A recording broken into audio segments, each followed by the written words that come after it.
evening, everyone.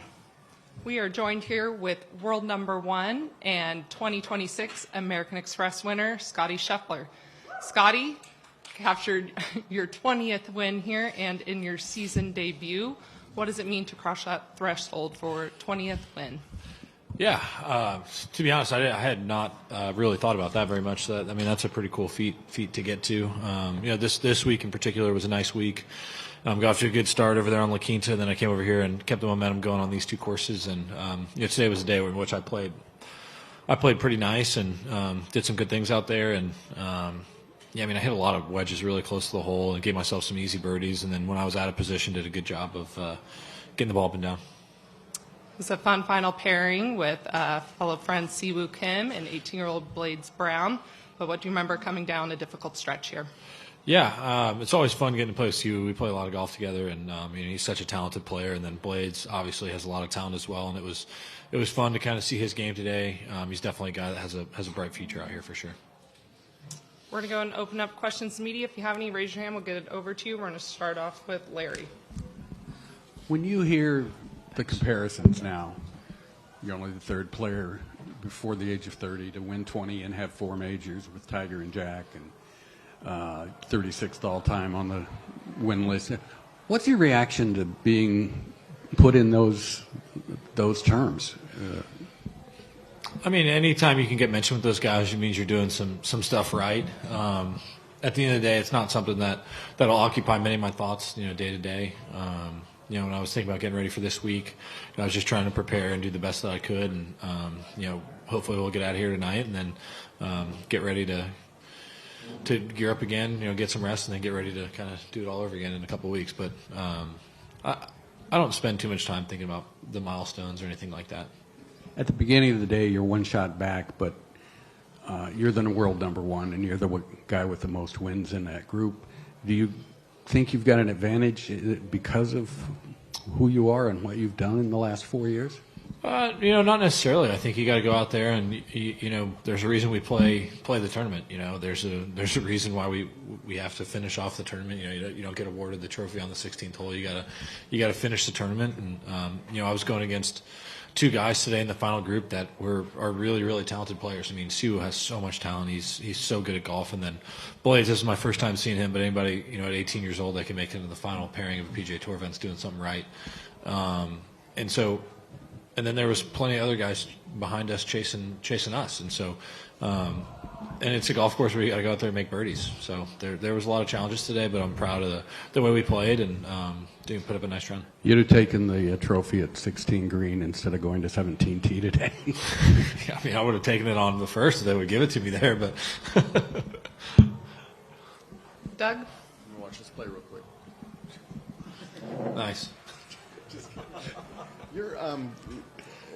Your wedge play looked really good today. I wonder if you could just talk about some of those short par 4s where you didn't give yourself much stress on the birdie putt.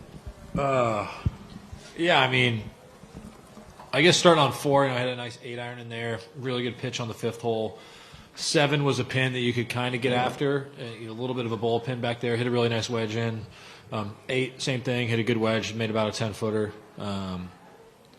10, another good wedge. 11, really good pitch. 12, another good wedge. 14, good wedge. It's something that I practice a lot. It's nice to be able to see that pay off, and I was getting myself in position today and was able to take advantage of some of those opportunities. You had fun today, right? Yeah. And you competed, and I'm just curious. Do you have to win to have fun? Because you talk about that a lot. Do I have to win to have fun? I would hope not, but. Winning is a lot more fun than losing. What's the most fun part about competing?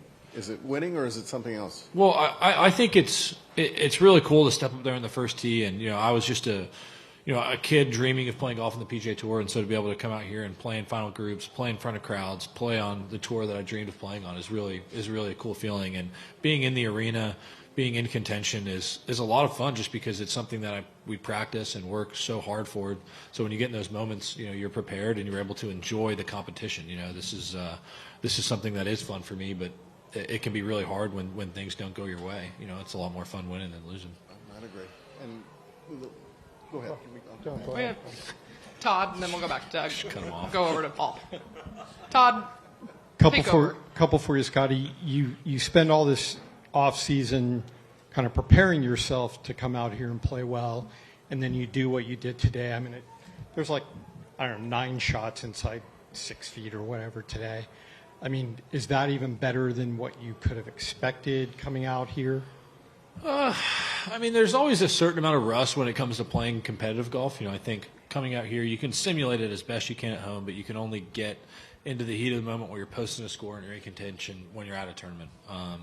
And so it's nice to see some of the stuff that I've been practicing and working on has paid off. You know, I work really hard at keeping my wedges sharp, and so it was nice today to get some good numbers and be able to hit some wedges in there really close. And I mean, it's a lot easier holding a 2-footer than it is, you know, a 10-footer. And so those little differences sometimes in the sharpness of where I'm at with my wedges can make a big difference. And today was a day in which I was able to make a good amount of birdies, and a lot of those birdies weren't really, you know, long putts. And so definitely I think helps, especially when you're playing in the final group. Other question for you is, you know, you smile when Meredith and Bennett are out there, but you know, you were pretty low key in any kind of celebration. I realize, you know, it was a big margin for the most part. So when do you and how do you feel like you've won? Like what is it? How does it feel to you? You have 20 now. Do they feel different, or how do you process them? Yeah, I mean, that's a good question. I think sometimes it's hard to process when you're in the moment. You know, in order to get to the position of being in the final group, in order to get to the position where you have a large lead, you have to do such a good job of mentally staying in a good place on the golf course. And so most of the day I'm trying to remain calm, focus on the things that I can execute. And then it's a matter of going out and hitting the shots. And so in order for me to do that, I have to stay focused. I have to stay relaxed. And so when the tournament's over, you know, I think you spend so much of the day trying to really stay ready, stay on top of where things are at. And so when the tournament ends, it's kind of like, okay, it's almost more of a relief now that the day's over and, you know, I'm able to win the tournament. You know, this golf course can put a lot of stress on you. I mean, especially playing with a lead. I mean, it's challenging finishing off the tournament. You got Island Green on 17, water down 18. I mean, there's trouble all around the golf course. And so I would say it's a challenging place to play with the lead. And so when the tournament's over, you know, I'm a bit tired from really focusing so hard the entire round. When's the private fishbowl? That's a good question. I don't know. It depends on the week. We're going to go to Doug, then we'll go over to Paul. Another fun factor question. I'm changing the word to make it satisfaction level. From your experience, do you find any difference in the satisfaction level of a tight one with like Bob at BMW or Ben Griffin at Napa, or ones where you've kind of got it in hand, 4 or 5 shot win? I mean, there's definitely a different feeling at the end. You know, like if you look back at BMW, you know, being able to hold that chip on 17 in a tight match the whole day, you know, you have to execute when it matters the most. Also, that was a big comeback for me that day. I started the day maybe 4 shots behind him, and so it's a bit of a different feeling. But today, you know, I just did a good job of really staying patient, staying in my own little world, and doing the things I needed to do, especially when I got out of position. You know, I mean, I hit some really, really nice pitch shots today to where I didn't have to go up there and hole a 6-footer. I was able to walk up and tap in a 1-footer, and then we're on to the next hole. Like you look at 13 is a good example where I have a little bit of a lead, and you get to this hole where there's water in play. You know, I maybe have a 3-shot lead at the time, and it's one of the hardest holes in the golf course. And you know, I hit my shot out there to the right, and it's like, okay, missed in the correct spot. And instead of chipping it up there and having a hole an 8-footer, you know, I chip it up there to 6 inches, and you know, it saves me some energy. It saves me some stress off of the round, and I'm able to kind of move on to the next hole. Moving over here to the right, we have Paul, then we'll come up to Jed.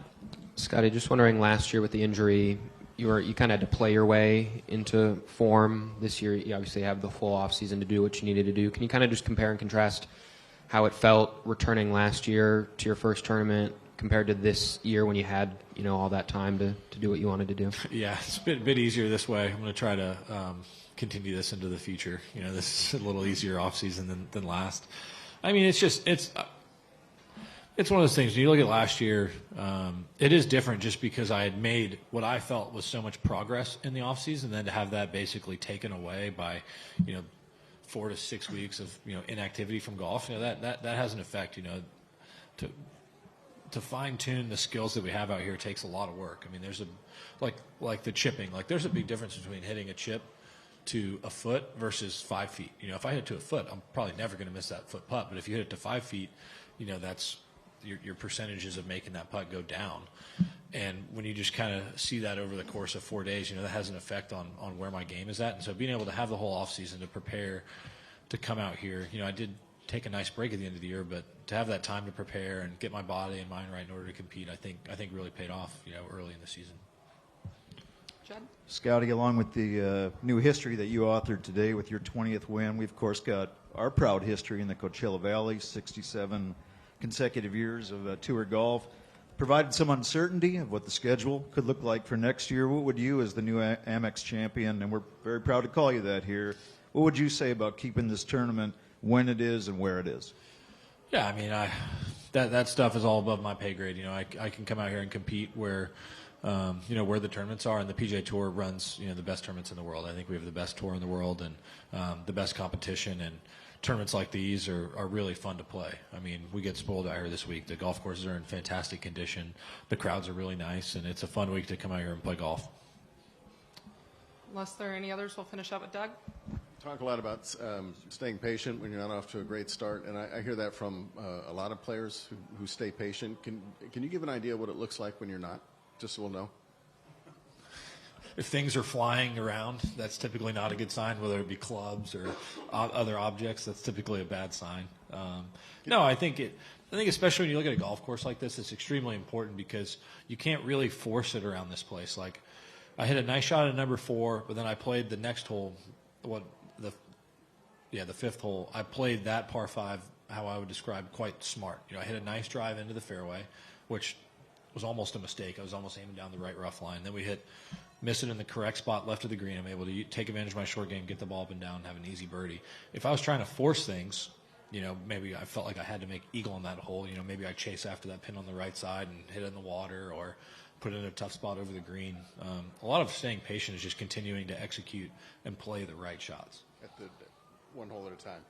That's just a great cliche, but yeah, I mean, said it myself. like if you look at my front 9 today, it was not by any means perfect ball striking. You know, I had a few misses to the left, but when you look at the holes where I missed left, it was always the correct miss. Yeah. And so missing on the right side, getting the ball to the right areas, and being able to take advantage of some of the things that I do well, whether my short game or putting or whatever it is. But yeah, it was a good round. Can you think of a time where you lost patience from the standpoint that you learned, don't do that again? Off the top of my head, no. But, I mean, my whole career, I think you're always constantly learning. You're always constantly figuring out how you can get a little bit better. And a lot of times it's, you know, how can you approach shots the right way? And sometimes when you're either under the gun or you feel like you need to press, that's when you tend to make poor decisions. I'm done for 2 weeks. Awesome. That's all the questions we have. Again, Scottie, congratulations on win number 20. Thank you.